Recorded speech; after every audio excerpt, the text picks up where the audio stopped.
Students, structure of the ಆಟಮ್ದ one short quick revision ನೋಡೋಣ. ನಿಮ್ಮ SSLC ಬೋರ್ಡ್ ಎಕ್ಸಾಮ್ಗೋಸ್ಕರ ನಿಮ್ಗೆ ಯೂಸ್ ಆಗಲಿ ಅಂತ ಒಂದು quick revision of the topic structure of the atom. Students, ಈ ಟಾಪಿಕಲ್ಲಿ ನಾವು ಏನೇನು ಕಲಿತಾ ಇದ್ದೀವಿ ಅಂತ ಹೇಳಿದ್ರೆ, we will be learning about first atom ಬಗ್ಗೆ ಮಾಹಿತಿ ಕೊಟ್ಟಂತಹ ಡಾಲ್ಟನ್ ಆಟಮಿಕ್ ಥಿಯರಿ ಬಗ್ಗೆ ಕಲಿತೀವಿ. ಅದಾದಮೇಲೆ ಡಾಲ್ಟನ್ ಆಟಮಿಕ್ ಥಿಯರಿಗೆ ಚಾಲೆಂಜಿಂಗ್ ಅದಕ್ಕೆ ಬಂದಂತಹ ಡಿಸ್ಕವರಿ ಆಫ್ ಎಲೆಕ್ಟ್ರಾನ್, ಪ್ರೋಟಾನ್ ಮತ್ತು ನ್ಯೂಟ್ರಾನ್ ಬಗ್ಗೆ ಸ್ಟಡಿ ಮಾಡ್ತೀವಿ. ಅದಾದಮೇಲೆ ಆಟಮ್ ಹೇಗಿದೆ ಅಂತ ಹೇಳಕ್ಕೆ ಪ್ರಯತ್ನ ಮಾಡಿದಿರುವಂತಹ Thomson atom model, Rutherford atom model ಮತ್ತು ಬೋರ್ಸ್ ಆಟಮ್ ಮಾಡೆಲ್ ಬಗ್ಗೆ ಸ್ಟಡಿ ಮಾಡ್ತೀವಿ. Rutherford atom model, Bohr's atom model, ಮತ್ತೊಂದು ಥಾಮ್ಸನ್ ಆಟಮ್ ಮಾಡೆಲ್ ಬಗ್ಗೆ ಸ್ಟಡಿ ಮಾಡ್ತೀವಿ. ಅದಾದಮೇಲೆ ಎಲೆಕ್ಟ್ರಾನ್ ಡಿಸ್ಟ್ರಿಬ್ಯೂಷನ್ ಹೀಗಾಗುತ್ತೆ ಆಟಮ್ಸ್ ಒಳಗೆ, ಸೆಲ್ಸ್ ಒಳಗೆ ಅಂತ ಹೇಳಿ ಮಾಡ್ತೀವಿ. ನಂತರ ಅಟೋಮಿಕ್ ನಂಬರ್, ಮಾಸ್ ನಂಬರ್ ಜೊತೆಗೆ ನ್ಯೂಟ್ರಾನ್ ನಂಬರ್, ಐಸೋಟೋಪ್ಸ್ ಮತ್ತು ಐಸೋಬಾರ್ಸ್ ಅಂದರೆ ಏನೋ ವಿತ್ ಎಕ್ಸಾಂಪಲ್ಸ್ ನೋಡ್ತಾ ಹೋಗೋಣಂತೆ. ಆ್ಯಂಡ್ ಅಮೇಲೆ ಸ್ವಲ್ಪ ಎಕ್ಸಾಂಪಲ್ಸನ್ನು ಮಾಡೋಣ, ನ್ಯೂಮರಿಕಲ್ ಎಕ್ಸಾಂಪಲ್ಸನ್ನು. So let us not waste the time, let us start. Atomic ಸ್ಟ್ರಕ್ಚರಿನ ಮೊದಲು, ಜಗತ್ತಲ್ಲಿರುವಂತಹ ಎಲ್ಲ ವಸ್ತುಗಳು ಅಂದರೆ everything is made up of very small, ಒಡಿಲಿಕ್ಕೆ ಬರೆದಿರುವಂತಹ ಇಂಡಿವಿಜುವಲ್ ಪಾರ್ಟಿಕಲ್ಸ್ ಕಾಲ್ಡ್ ಆಟಮ್ಸ್ ಅಂತ ಹೇಳಿದರು ಯಾರು? John Dalton. ಹೀಗಾಗಿ ಡಾಲ್ಟನ್ ಆಟಮಿಕ್ ಥಿಯರಿ ಪ್ರಕಾರ all matter is made up of atoms ಅಂತ ಹೇಳ್ತಾ ಇದ್ರು. ಈಗ ಆಟಮ್ಸ್ ಅಷ್ಟೇ ಹೇಳಲ್ಲ, ಇವರು ಇಲ್ಲಿ ಒಂದು 5 ಪಾಸ್ಟುಲೇಟ್ಸನ್ನು ಕೊಡ್ತಾರೆ. ಈ ಎಕ್ಸಾಮಲ್ಲಿ ಇದು ಭಾಳ ಇಂಪಾರ್ಟೆಂಟು. ಏನಂತ ಹೇಳಿದ್ರೆ, what are the postulates of Dalton atomic theory ಅಂತ ಕೇಳ್ತಾರೆ.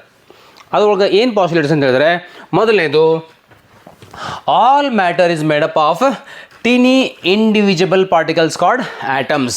ಇಲ್ಲಿ ಈ ಇಂಡಿವಿಜುವಲ್ ಅನ್ನೋ ವರ್ಡ್ ತಪ್ಪು ಅಂತ ಆಮೇಲೆ ಗೊತ್ತಾಗುತ್ತೆ. ಓಕೆ, ಹಾಗೆ ಅವ್ರು ಹೇಳ್ತಾರೆ all atoms of the specific element, ಒಂದು ಪರ್ಟಿಕ್ಯುಲರ್ ಎಲಿಮೆಂಟಿನ ಎಲ್ಲ ಆಟಮ್ಸ್ಗಳು ಮಾಸು, ಸೈಜು ಮತ್ತು ಪ್ರಾಪರ್ಟೀಸ್ ಏನಾಗಿದೆ ಸೇಮ್ ಇರುತ್ತೆ ಅಂತ ಹೇಳ್ತಾರೆ. ಇದು ಕೂಡ ಈ ಮಾಸ್ ಸೇಮ್ ಇರುತ್ತೆ ಅನ್ನೋದು ಮುಂದೆ ತಪ್ಪು ಅಂತ ಅನಿಸುತ್ತೆ, ರೈಟ್. ಇನ್ನೂ ಒಂದು ಪಾಯಿಂಟ್ ಇದೆ, ಡಿಫ್ರೆಂಟ್ ಎಲಿಮೆಂಟ್ಸ್ಗಳ ಮಾಸು ಡಿಫ್ರೆಂಟ್ ಇದೆ ಅಂತ ಹೇಳ್ತಾರೆ, ವೇರಿ ಇನ್ ಮಾಸ್. ಅದು ಕೂಡ ಮುಂದೆ ಗೊತ್ತಾಗುತ್ತೆ. ಕೆಲವೊಂದಿಷ್ಟು ಎಲಿಮೆಂಟ್ಸ್ಗಳಿದಾವೆ, ಅವುಗಳ ಮಾಸು ಸೇಮ್ ಇದೆ, ಅವುಗಳಿಗೆ ನಾವು ಐಸೋಬಾರ್ಸ್ ಅಂತ ಕಲಿತೀವಿ, ಮುಂದೆ ಗೊತ್ತಾಗುತ್ತೆ, ರೈಟ್. ಆಮೇಲೆ ಬರುವಂಥ ಎಲ್ಲ ಪಾಯಿಂಟ್ಸ್ಗಳು ಪರ್ಫೆಕ್ಟ್ ಆಗಿದಾವೆ. ಏನಪ್ಪ ಅಂದರೆ, ಆಟಮ್ಸನ್ನು ನೈದರ್ ಕ್ರಿಯೇಟೆಡ್ ನಾಟ್ ಡೆಸ್ಟ್ರಾಯ್ಡ್ ಅಂತ ಗೊತ್ತಾಗುತ್ತೆ. ಆಮೇಲೆ atoms of different elements can combine to form a compounds ಅಂತ ಹೇಳ್ತಾರೆ. Atoms can rearrange, combine and separated in a chemical reactions ಅಂತ ಹೇಳ್ತಾರೆ. ಇದು ಆಟಮ್ ಬಗ್ಗೆ ಡಾಲ್ಟನ್ ತಮ್ಮ ಆಟಮಿಕ್ ಥಿಯರಿ ಒಳಗೆ ಹೇಳಿದಂತಹ ವಿಚಾರ. ಇದಾಗಲ ನಂತರ ಪ್ರೋಟಾನ್, ಎಲೆಕ್ಟ್ರಾನ್, ನ್ಯೂಟ್ರಾನ್ ಅಂತ ಕೆಲವೊಂದಿಷ್ಟು ಸಬ್ ಆಟಮಿಕ್ ಪಾರ್ಟಿಕಲ್ಸು ಗೊತ್ತಾಗ್ತವೆ. ಅವುಗಳನ್ನು limitations of Dalton atomic theory ಅಂತ ಹೇಳ್ತೀವಿ. ಏನು ಒಂದೇದು, ಆ ಸಬ್ ಆಟಮಿಕ್ ಪಾರ್ಟಿಕಲ್ಸ್ ಬಗ್ಗೆ ಇಲ್ಲಿ ಏನು ಮಾಹಿತಿ ಕೊಡಲಿಲ್ಲ ಇವರು. ಎಲೆಕ್ಟ್ರಾನ್, ಪ್ರೋಟಾನ್, ಮತ್ತು ನ್ಯೂಟ್ರಾನ್ ಬಗ್ಗೆ ಇಲ್ಲಿ ಯಾವುದೇ ಇನ್ಫಾರ್ಮೇಷನ್ ಇಲ್ಲ. ಮತ್ತು ಐಸೋಟೋಪ್ಸ್ ಮತ್ತು ಐಸೋಬಾರ್ಸ್ ಅನ್ನೋದ್ರ ಬಗ್ಗೆ ಇಲ್ಲಿ ಎಕ್ಸಾಂಪಲ್ಸ್ ಬಗ್ಗೆ ತಪ್ಪು ಮಾಹಿತಿ ಇದೆ. ಏನಂತಂದರೆ, ಡಿಫ್ರೆಂಟ್ ಎಲಿಮೆಂಟ್ಸ್ಗಳ ಮಾಸು ಸೇಮ್ ಇರುತ್ತೆ ಅಂತ ಅವ್ರು ಹೇಳಿಲ್ಲ, ಬಟ್ ಇಲ್ಲಿ ಐಸೋಬಾರ್ಸಲ್ಲಿ ಆ ರೀತಿ ಇರ್ತದೆ. ಸೇಮ್ ಎಲಿಮೆಂಟ್ಸ್ಗಳ ಮಾಸೇ ಬೇರೆ ಬೇರೆ ಇರುತ್ತೆ ಅಂತೇಳಿ ಐಸೋಟೋಪ್ಸ್ ಗೊತ್ತಾಗುತ್ತೆ, ಅದನ್ನು ಕೂಡ ಅವ್ರು ಹೇಳೋಂಗಿಲ್ಲ. ಅಲ್ಲಿ ಸೇಮ್ ಎಲಿಮೆಂಟ್ಸ್ ಇದ್ದರೆ ಮಾಸು ಸೇಮ್ ಇರಬೇಕಂತ ಹೇಳಿದರು, ಅದು ಕೂಡ ತಪ್ಪಾಗುತ್ತೆ. ಮತ್ತು ಇಲ್ಲಿ ಚಾರ್ಜಿಂಗ್ ಬೈ ಫ್ರಿಕ್ಷನಲ್ ಮೆಥಡ್ ಅಂದರೆ, ಎರಡು ವಸ್ತುಗಳು ರಬ್ ಮಾಡಿದಾಗ, ಸೂಟೇಬಲ್ ಪಾರ್ಟಿಕಲ್ಸ್ ರಬ್ ಮಾಡಿದಾಗ ಒಂದು ಪಾಸಿಟಿವ್ ಆಗುತ್ತೆ, ಇನ್ನೊಂದು ನೆಗೆಟಿವ್ ಆಗುತ್ತೆ. ಇದಕ್ಕೆ ಚಾರ್ಜಿಂಗ್ ಬೈ ಫ್ರಿಕ್ಷನ್ ಅಂತ ಹೇಳ್ತೀವಿ. ಇಲ್ಲಿ ಎಲೆಕ್ಟ್ರಾನ್ ಟ್ರಾನ್ಸ್ಫರ್ ಆಗುತ್ತೆ. ಆ ಎಲೆಕ್ಟ್ರಾನ್ ಹೆಂಗೆ ಬಂತು ಒಂದು ಆಟಮಿಂದ ಇನ್ನೊಂದು ಆಟಮಿಗೆ ಅನ್ನೋ ಮಾಹಿತಿಯನ್ನು ಡಾಲ್ಟನ್ ತಮ್ಮ ಆಟಮಿಕ್ ಥಿಯರಿಯಲ್ಲಿ ಹೇಳಿಲ್ಲ. ಓಕೆ, ಇದು ಇವುಗಳ ಲಿಮಿಟೇಷನ್ಸ್, ಅದು drawbacks of Dalton atomic theory ಅಂತ ಹೇಳ್ಬೋದು. ಇದರ ಮೇಲೆ ಬರಬಹುದಂತಹ ಇಂಪಾರ್ಟೆಂಟ್ ಕ್ವಶನ್ಸ್ ಏನಪ್ಪ ಅಂತ ಹೇಳಿದ್ರೆ, what are the 5 key postulates of Dalton atomic theory? Okay, ಹಾಗೆ list 2 limitations of Dalton atomic theory. ಈ ರೀತಿ ಕೆಲವೊಂದಿಷ್ಟು ಇಂಪಾರ್ಟೆಂಟ್ ಕ್ವಶನ್ಸು ಈ ಟಾಪಿಕಿಂದ ಬಂದಿದ್ದವು ಮತ್ತು ಬರಬಹುದು. ಓಕೆ, ಇನ್ನು ಸಬ್ ಅಟೋಮಿಕ್ ಪಾರ್ಟಿಕಲ್ಸ್ ಯಾವಾಗ ಬಂದು, ಎಲೆಕ್ಟ್ರಾನ್, ಪ್ರೋಟಾನ್, ನ್ಯೂಟ್ರಾನ್ ಬಂದು, ಅದನ್ನು ಯಾರ್ಯಾರು ಕಂಡು ಹಿಡಿದ್ರು, ಹೆಂಗೆ ಕಂಡು ಹಿಡಿದ್ರು ಅಂತ ಹೇಳೋಕ್ಕೆ, ಫಸ್ಟು ಎಲೆಕ್ಟ್ರಾನ್ಸನ್ನು ಯಾರು ಕಂಡು ಹಿಡಿದಾರಪ್ಪ ಅಂದರೆ ಜೆ ಥಾಮ್ಸನ್ ಅಂತ ಒಬ್ಬ ಸೈಂಟಿಸ್ಟ್ ಕಂಡಿದ್ದಾರೆ. ಜೆ ಥಾಮ್ಸನ್ ಅವರು ತಮ್ಮ ವ್ಯಾಕ್ಯೂಮ್ ಟ್ಯೂಬ್ ಎಕ್ಸ್ಪೆರಿಮೆಂಟ್ ಮೂಲಕ ಎಲೆಕ್ಟ್ರಾನ್ಸನ್ನು ಕಂಡು ಹಿಡ್ಕೋತಾರೆ. ಎಲೆಕ್ಟ್ರಾನ್ಸ್ಗಳು ಫಂಡಮೆಂಟಲ್ ಪಾರ್ಟಿಕಲ್ಸ್ ಅಂತ ಗೊತ್ತಾಗುತ್ತೆ. ಇವುಗಳು ಒಂದು ಸಬ್ಸ್ಟೆನ್ಸಿಂದ ಹೊರಗೆ ತೆಗಿಬೋದು, ಸಬ್ಸ್ಟೆನ್ಸ್ಗೆ ಆ್ಯಡು ಮಾಡ್ಬೋದು ಅಂತ ಗೊತ್ತಾಗುತ್ತೆ. ಈ ಎಲೆಕ್ಟ್ರಾನ್ಸ್ಗಳ ಚಾರ್ಜನ್ನು -1 ಯೂನಿಟ್ ಅಂತ ಫಂಡಮೆಂಟಲ್ ಚಾರ್ಜ್ ಅಂತ ಕನ್ಸಿಡರ್ ಮಾಡ್ತಾರೆ. ಎಲೆಕ್ಟ್ರಾನ್ ಚಾರ್ಜೇ ಫಂಡಮೆಂಟಲ್ ಚಾರ್ಜ್, ಅದ್ರ ವ್ಯಾಲ್ಯೂ ಎಷ್ಟು ಅಂದರೆ -1 ಯೂನಿಟ್. ಅದರ ಎಕ್ಸಾಕ್ಟ್ ವ್ಯಾಲ್ಯೂ 1.6 × 10⁻⁹ ಕೂಲಂಬ್. ನಿಮ್ಗೆ ಅದರ ಅವಶ್ಯಕತೆ ಇಲ್ಲ. ಮತ್ತು ಇವುಗಳ ಮಾಸ್ ಎಷ್ಟು ಅಂತ ಹೇಳಿದ್ರೆ ಸದ್ಯಕ್ಕೆ ಅವುಗಳ ಮಾಸನ್ನು ನಿಮ್ಮ ಟಾಪಿಕ್ ಒಳಗೆ ನೆಗ್ಲಿಜಿಬಲ್ ಅಂತ ಹೇಳಿದ್ರೆ ಸಾಕು. ಬಿಕಾಸ್ ಅವುಗಳ ಮಾಸು 10⁻31 ಆರ್ಡರ್ನಾಗಿದೆ, ಅಂದರೆ 9.1 × 10⁻31 kg ಇದೆ. ಇದು ಎಲೆಕ್ಟ್ರಾನ್. ಆದರೆ ಇನ್ನು ಪ್ರೋಟಾನ್ ಯಾರು ಕಂಡಿಡ್ತಾರಪ್ಪ ಅಂದರೆ ಪ್ರೋಟಾನನ್ನು ಗೋಲ್ಡ್ಸ್ಟೈನ್ ಅಂತ ಒಬ್ಬ ಸೈಂಟಿಸ್ಟ್ ಕಂಡಿಡ್ತಾರೆ. ಅವರು ಗೋಲ್ಡ್ಸ್ಟೈನ್ ಅನ್ನೋರು ಅವರು ಒಂದು ಎಕ್ಸ್ಪೆರಿಮೆಂಟ್ ಮಾಡ್ತಾರೆ. ಆ ಎಕ್ಸ್ಪೆರಿಮೆಂಟಲ್ಲಿ ಯಾವ ಎಕ್ಸ್ಪೆರಿಮೆಂಟ್ ಅಂದರೆ ಕ್ಯಾಥೋಡ್ ರೇ ಟ್ಯೂಬ್ ಎಕ್ಸ್ಪೆರಿಮೆಂಟ್ ಮಾಡ್ತಾರೆ. ಇಲ್ಲಿ ಅವರು ಪ್ರೋಟಾನ್ಸನ್ನು ಕಂಡಿಡ್ತಾರೆ. ಪ್ರೋಟಾನ್ಸನ್ನು ಕಂಡಿದ್ದು ಯಾರು ಅಂತ ಹೇಳಿದ್ರೆ ನಿಮ್ಮ ಸಿಲೆಬಸ್ ಪ್ರಕಾರ ಅದು ಗೋಲ್ಡ್ಸ್ಟೈನ್.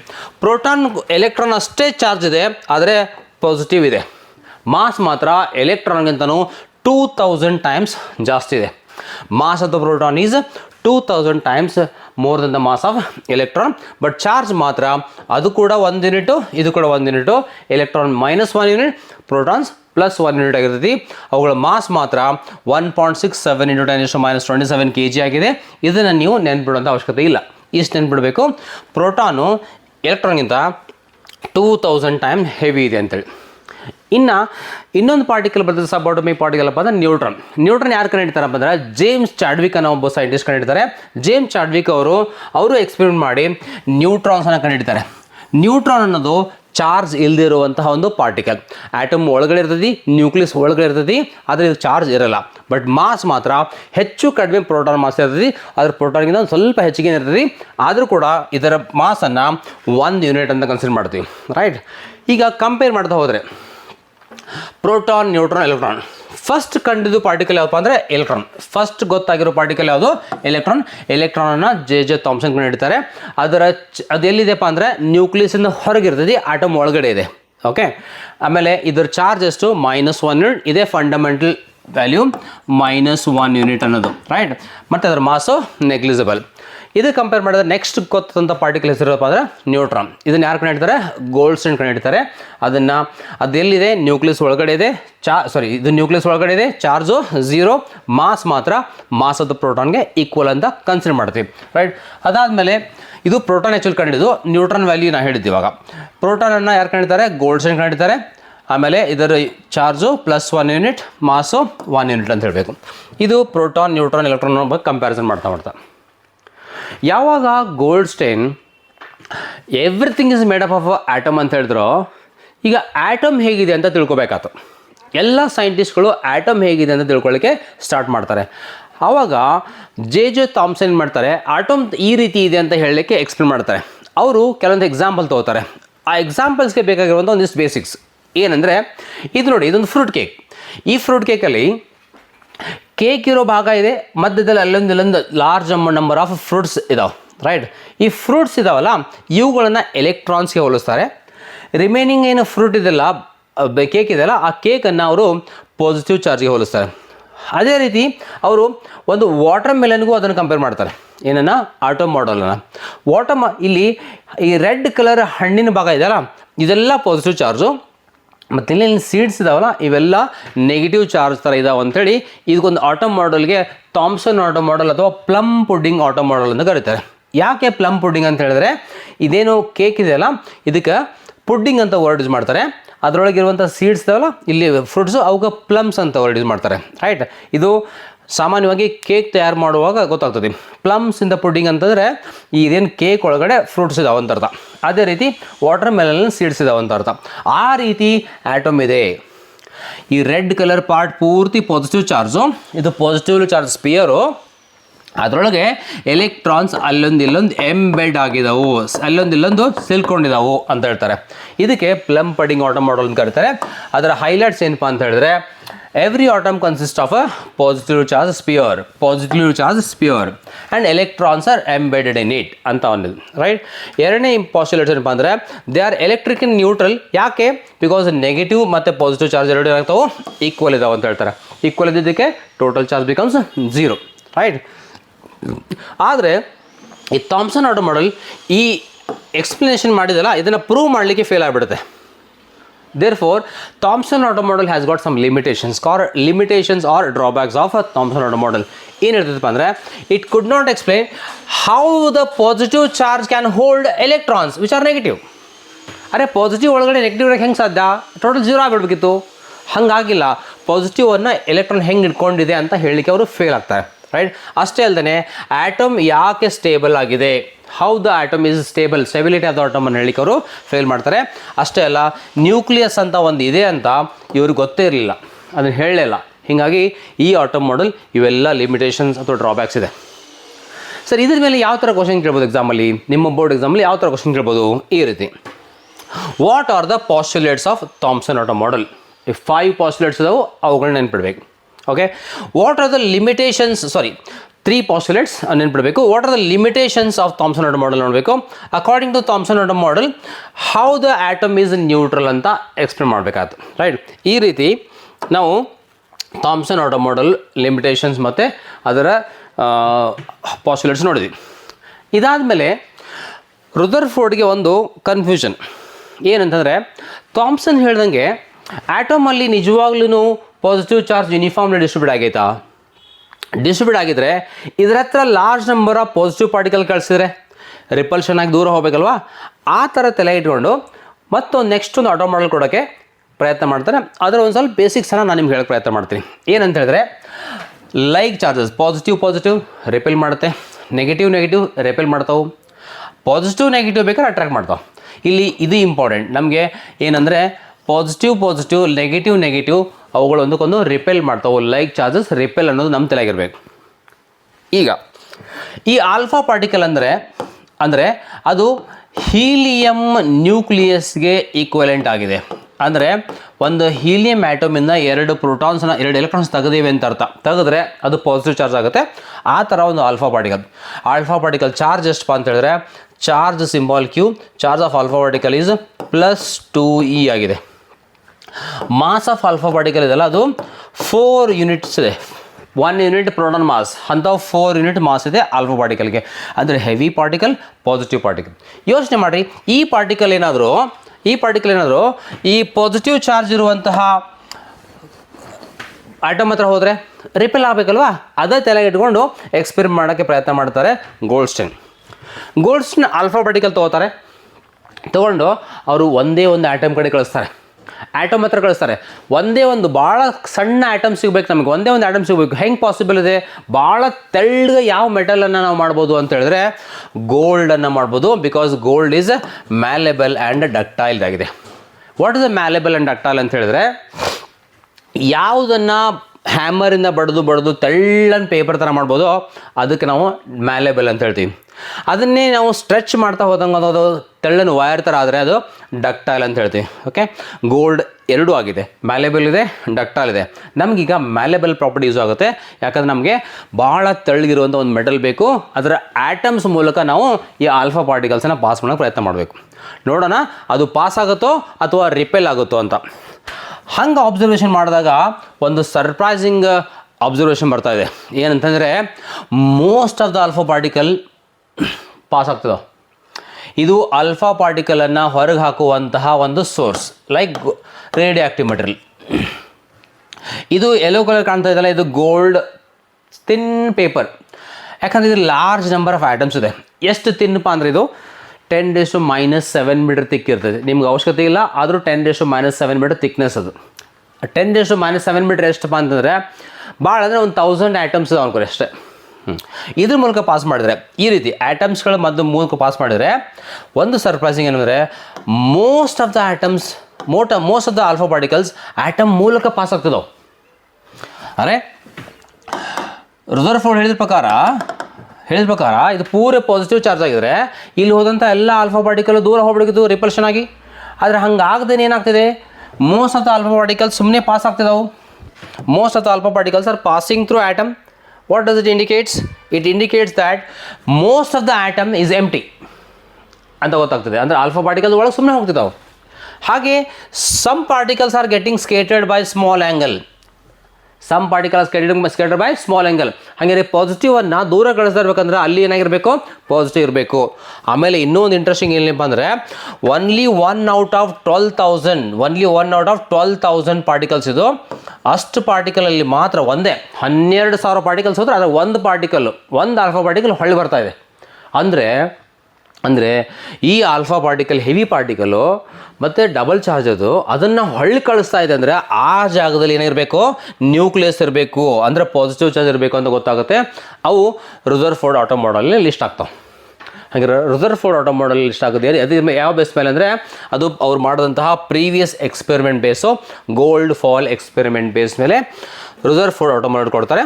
ಆ ಆಟಮ್ ಮಾಡೆಲ್ ಈ ರೀತಿ ಇದೆ. ಏನು?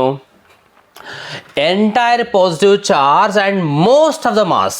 ಇಲ್ಲಿ entire positive charge, most of the mass ಎಲ್ಲಿದೆಪ್ಪ ಅಂದರೆ it is in the nucleus ಅಂತ ಹೇಳ್ತಾರೆ. It is inside the nucleus at the center ಅಂತೇಳಿ. ಹಾಗೆ ಎಲೆಕ್ಟ್ರಾನ್ಸ್ ಏನು ಮಾಡ್ತಿದ್ದವು? Electrons are revolving around the nucleus in circular orbits ಅಂತ ಹೇಳ್ತಾರೆ. Electrons are revolving around the nucleus. Okay. ಹಾಗೆ ನ್ಯೂಕ್ಲಿಯಸ್ ಕಂಪೇರ್ ಮಾಡಿದಾಗ, ನ್ಯೂಕ್ಲಿಯಸ್ಸು ಆಟಮ್ ಕಂಪೇರ್ ಮಾಡಿದರೆ ತುಂಬ ಚಿಕ್ಕದು. ಯಾಕಂದರೆ ಆಟಮ್ ಸೈಜು ನಿಮ್ಗೆ ಅವಶ್ಯಕತೆ ಇಲ್ಲ. 10⁻⁻10 ಮೀಟರ್. ನ್ಯೂಕ್ಲಿಯಸ್ ಸೈಜು 10⁻⁻15 ಮೀಟರ್ ಇದೆ. ಅಂದರೆ ನ್ಯೂಕ್ಲಿಯಸ್ಸು ಆಟಮ್ಗಿಂತ ತುಂಬ ಚಿಕ್ಕದು ಅಂತ ಗೊತ್ತಾಗುತ್ತೆ. ರೈಟ್. ಇದು ಪ್ರೋಟಾನ್ಸ್, ನ್ಯೂಟ್ರಾನ್ಸ್, ಎಲೆಕ್ಟ್ರಾನ್ಸ್ ಹೇಗಿತ್ತು, ಅದನ್ನು ರುದರ್ಫೋರ್ಡ್ ಹೆಂಗೆ ಕಂಡುಹಿಡಿದ್ರು ಅನ್ನೋದ್ರ ಬಗ್ಗೆ ನಾವು ಬೇಸಿಕ್ಸ್ ಇನ್ಫಾರ್ಮೇಷನ್ನ ನೋಡಿದ್ವಿ. ಈಗ ಈ drawbacks of Rutherford atom model nucleus ಕಂಡುಹಿಡಿತು. ನ್ಯೂಕ್ಲಿಯಸ್ ಒಳಗಡೆ ಪ್ರೋಟಾನ್ಸು ಇದಾವಂತ ಗೊತ್ತಾಯಿತು, ಎಲೆಕ್ಟ್ರಾನ್ಸ್ ಅದ್ರ ಸುತ್ತಲೂ ಇದಾವಂತ ಗೊತ್ತಾಯಿತು. ಆದರೆ ಇದು ಕೂಡ ಪರ್ಫೆಕ್ಟ್ ಆಟಮ್ ಮಾಡೆಲ್ ಏನಲ್ಲ. ಇದಕ್ಕೂ ಅದರದ್ದಾಗಿರುವಂತಹ ಡ್ರಾಬ್ಯಾಕ್ಸ್ ಇದೆ.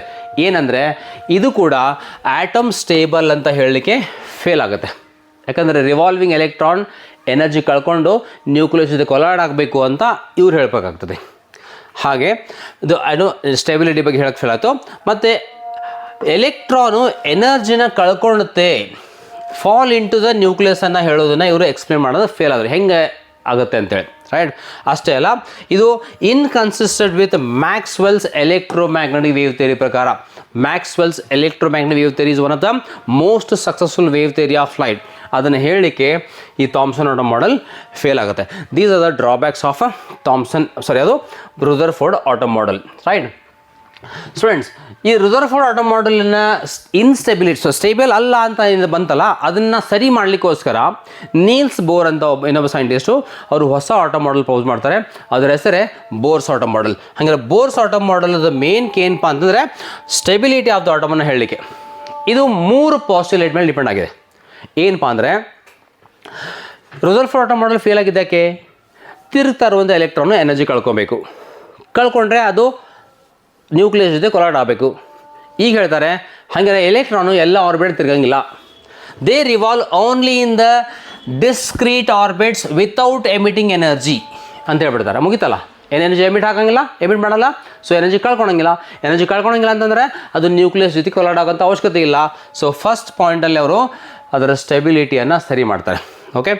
ಹಾಗೆ ಆ ಆರ್ಬಿಟ್ಸ್ಗೆ ಅವ್ರು ಹೆಸರು ಕೊಡ್ತಾರೆ KLMN ಶೆಲ್ಸ್ ಅಂತ ಹೇಳ್ತಾರೆ, ಅಥವಾ 1 2 3 4 ಶೆಲ್ಸ್ ಅಂತ ಅವ್ರ ಹೆಸರು ಕೊಡ್ತಾರೆ. ಓಕೆ. ಯಾವಾಗ orbits around the nucleus, electrons ತಿರುಗುವಂತಹ ಶೆಲ್ಸ್ಗೆ ಅವರು KLMN ಅಂತ ಹೇಳ್ತಾರೆ. ರೈಟ್. ಅಥವಾ 1 2 3 4 ಅಂತ ಆರ್ಬಿಟ್ ನಂಬರ್ ಕೊಡ್ತಾರೆ. ರೈಟ್. ಅಷ್ಟೇ. ಇನ್ನೂ ಒಂದು ಪಾಸ್ಟುಲೇಟ್ಸು ಏನಪ್ಪ ಅಂದರೆ ಎಲೆಕ್ಟ್ರಾನು ಒಂದು ಆರ್ಬಿಟ್ನ ಮೇಲಿನ ಆರ್ಬಿಟ್ಗೆ ಹೋಗ್ಬೋದು, ಮೇಲಿನ ಆರ್ಬಿಟ್ನ ಕೆಳಗಿನ ಆರ್ಬಿಟ್ ಬರೋದು by absorbing energy are giving out the energy ಅಂತೇಳಿ ರುದರ್ಫೋರ್ಡ್ ಆಟಮ್ ಮಾಡೆಲಲ್ಲಿ ಬರುವಂತಹ 3 ಇಂಪಾರ್ಟೆಂಟ್ ಪಾಸ್ಟುಲೇಟ್ಸು ನಿಮ್ಮ ಚಾಪ್ಟರಲ್ಲಿ. ಓಕೆ. ಹಾಗೆ ಇಲ್ಲಿ ಕೂಡ ಲಿಮಿಟೇಷನ್ಸ್ ಇದಾವೆ. ಅದಾದಮೇಲೆ ಈಗ ಒಂದು ಆಟಮ್ ಅಂದರೆ ಅದಕ್ಕೆ ಆಟೋಮಿಕ್ ನಂಬರ್ ಇರಬೇಕು, ಅದಕ್ಕೆ ಮಾಸ್ ನಂಬರ್ ಇರಬೇಕು. ಓಕೆ. ಅದರೊಳಗೆ ನ್ಯೂಟ್ರಾನ್ ನಂಬರ್ ಎಷ್ಟು ಅಂತ ಗೊತ್ತಾಗಬೇಕು. ಇವುಗಳನ್ನು ಕಂಡುಹಿಡಿಯುವಂಥ ಒಂದೇನು ರಿಲೇಷನ್ ಬೇಕು. ಓಕೆ. ಮತ್ತು ಎಲ್ಲ ಐಟಮ್ಸ್ ಒಳಗೆ atomic number mass number equal ಇರೋಂಗಿಲ್ಲ. ಈಕ್ವಲ್ ಇದ್ದರೆ ಏನನ್ಬೇಕು, ಈಕ್ವಲ್ ಇಲ್ಲ ಅಂದರೆ ಏನನ್ಬೇಕು ಅಂತ next. Right. First atomic number ಏನಿದೆ, ಏನು ಆಟೋಮಿಕ್ ನಂಬರ್ ಅಂತಂದರೆ ಅದರೊಳಗಿರುವಂತಹ ಪ್ರೋಟಾನ್ಸ್ ನಂಬರ್. ಎಷ್ಟು ಪ್ರೋಟಾನ್ಸ್ ಇದಾವೋ ಅಷ್ಟು ಆಟೋಮಿಕ್ ನಂಬರ್. ಹಾಗೆ ಆಟೋಮಿಕ್ ನಂಬರ್ ಅಂತ ಏನಪ್ಪ ಅಂದರೆ the number of protons present is called in the nucleus is called atomic number. ಅದರ ಸಿಂಬಾಲ್ Z. ಅಂದರೆ ದಿಸ್ ಈಸ್ ಈಕ್ವಲ್ ಟು ಏನಂಗಿರಪ್ಪ, this is equal to proton number. ಎಷ್ಟು ಪ್ರೋಟಾನ್ಸ್ ಇದಾವೋ ಅಷ್ಟು ಆಟೋಮಿಕ್ ನಂಬರ್. ಹಾಗೆ what is mass number? Proton ಮತ್ತು neutron ಎರಡೂ ಸೇರಿಕೊಂಡ್ರೆ ಅದೇನಾಗುತ್ತೆ, ಮಾಸ್ ನಂಬರ್ ಅಂತ ಆಗುತ್ತೆ. ಹಾಗೆ ಮಾಸ್ ನಂಬರ್ ಅಂದರೆ total number of protons and neutrons ಸೇರಿಕೊಂಡು ಅದು ಮಾಸ್ ನಂಬರ್ ಆಗುತ್ತೆ. ಮಾಸ್ ನಂಬರ್ ಅಂದರೆ proton number plus neutron number. ಹಾಗೆ ಇಲ್ಲೇ ನಾವು ನ್ಯೂಟ್ರಾನ್ ನಂಬರ್ ಹೆಂಗೆ ಕಂಡುಹಿಡಿಯೋದು, how to find the neutron number ಅಂತ ಹೇಳಿದ್ರೆ ಈ ಫಾರ್ಮ್ ನೋಡಿರಿ, A - Z ಮಾಡಿದ್ರೆ ಆಯಿತು. ಎ ಅನ್ನೋದು ಮಾಸ್ ನಂಬರ್, ಮೈನಸ್ ಝಡ್ ಮಾಡಿಬಿಟ್ರೆ ನಮಗೆ ನ್ಯೂಟ್ರನ್ ನಂಬರ್ ಸಿಗುತ್ತೆ. There are few atoms nuclei students. ಅದರೊಳಗೆ ಕೆಲವೊಂದಕ್ಕೆ ಆಟೋಮಿಕ್ ನಂಬರ್ ಸೇಮ್ ಇದೆ, ಮಾಸ್ ನಂಬರ್ ಬೇರೆ ಇದೆ. ಕೆಲವೊಂದಕ್ಕೆ ಮಾಸ್ ನಂಬರ್ ಸೇಮ್ ಇದೆ, ಆಟೋಮಿಕ್ ನಂಬರ್ ಬೇರೆ ಇದೆ. ಕೆಲವೊಂದಕ್ಕೆ ಮಾಸ್ ನಂಬರ್ ಆಟೋಮಿಕ್ ನಂಬರ್ ಎರಡೂ ಸೇಮ್ ಇದ್ದು ನ್ಯೂಟ್ರನ್ ನಂಬರ್ ಬೇರೆ ಇರುವಂಥ ಸಾಧ್ಯತೆ ಇದೆ. ಅವುಗಳನ್ನು ನಾವು ಐಸೋಟೋಪ್ಸ್, ಐಸೋಬಾರ್ಸ್ ಮತ್ತು ಐಸೋಟೋನ್ಸ್ ಅಂತ ಹೇಳ್ತೀವಿ. ಅದನ್ನು ಒಂದು ಕ್ವಿಕ್ ರಿವಿಷನ್ ಮಾಡೋಣ. ಏನು ಐಸೋಟೋಪ್ಸ್ ಅಂತ ಹೇಳಿದರೆ, ರೈಟ್, ಐಸೋಟೋಪ್ಸ್ ಅಂತ ಬರ್ತಾವೆ. ಏನಪ್ಪ ಅಂದರೆ ಇವುಗಳ ಆಟೋಮಿಕ್ ನಂಬರ್ ಸೇಮ್ ಇದೆ, ಆಟೋಮಿಕ್ ನಂಬರ್ ಸೇಮ್ ಇದೆ, ಬಟ್ ಮಾಸ್ ನಂಬರ್ ಡಿಫ್ರೆಂಟ್ ಆಗಿದೆ. For example hydrogen 1 hydrogen 1 right, ಮತ್ತು ಹೈಡ್ರೋಜನ್ 1 ಈ 3 ಎಕ್ಸಾಂಪಲ್ಸ್ ನೋಡಿದರೆ ಆಟೋಮಿಕ್ ನಂಬರ್ ಸೇಮ್ ಇದೆ. ಹೈಡ್ರೋಜನ್ 1 ಮಾಸ್ ನಂಬರ್ 1 2 3 ಆಗಿದೆ. ಮಾಸ್ ನಂಬರ್ ಬೇರೆ ಬೇರೆ, ಆಟೋಮಿಕ್ ನಂಬರ್ ಸೇಮ್ ಇದೆ. ಇವುಗಳಿಗೆ ನಾವು ಐಸೋಟೋಪ್ಸ್ ಆಫ್ ಎನ್ ಎಲಿಮೆಂಟ್ ಅಂತ ಹೇಳ್ತೀವಿ. ಓಕೆ, ಹಾಗಾದ್ರೆ ಇಲ್ಲಿ ಒಂದು ಗೋಲ್ಡ್ಸ್ಟೈನ್ನ ಪ್ರಾಪರ್ಟಿ ಫೇಲ್ ಆಯಿತು. ಏನಂದರೆ ಎಲಿಮೆಂಟ್ ಸೇಮ್ ಇದ್ದಾಗ ಅವುಗಳ ಮಾಸ್ ಸೇಮ್ ಇರಬೇಕು ಅಂತ ಹೇಳಿದ್ರು ಅವರು. ಆದರೆ ಇಲ್ಲಿ ಎಲಿಮೆಂಟ್ ಸೇಮ್ ಇದಾವೆ, ಮಾಸ್ ಬೇರೆ ಬೇರೆ ಇದೆ, ಅದು ಫೇಲ್ ಆಯಿತು. ಇವುಗಳು ಐಸೋಟೋಪ್ಸ್. ಇನ್ನೊಂದು ಬರುತ್ತೆ, ಅದೇನಪ್ಪ ಅಂದ್ರೆ ಐಸೋಬಾರ್ಸ್ ಅಂತ. ಇಲ್ಲಿ ಬರುತ್ತೆ ನೋಡಿ, ಅವುಗಳೇನಪ್ಪ ಅಂದ್ರೆ ಐಸೋಬಾರ್ಸ್ ಅಂತ. ವಾಟ್ ಆರ್ ಐಸೋಬಾರ್ಸ್ ಅಂತ ಹೇಳಿದ್ರೆ ಅಲ್ಲಿ ಮಾಸ್ ನಂಬರ್ ಸೇಮ್ ಇದೆ, ಆಟೋಮಿಕ್ ನಂಬರ್ ಡಿಫ್ರೆಂಟ್ ಇದೆ.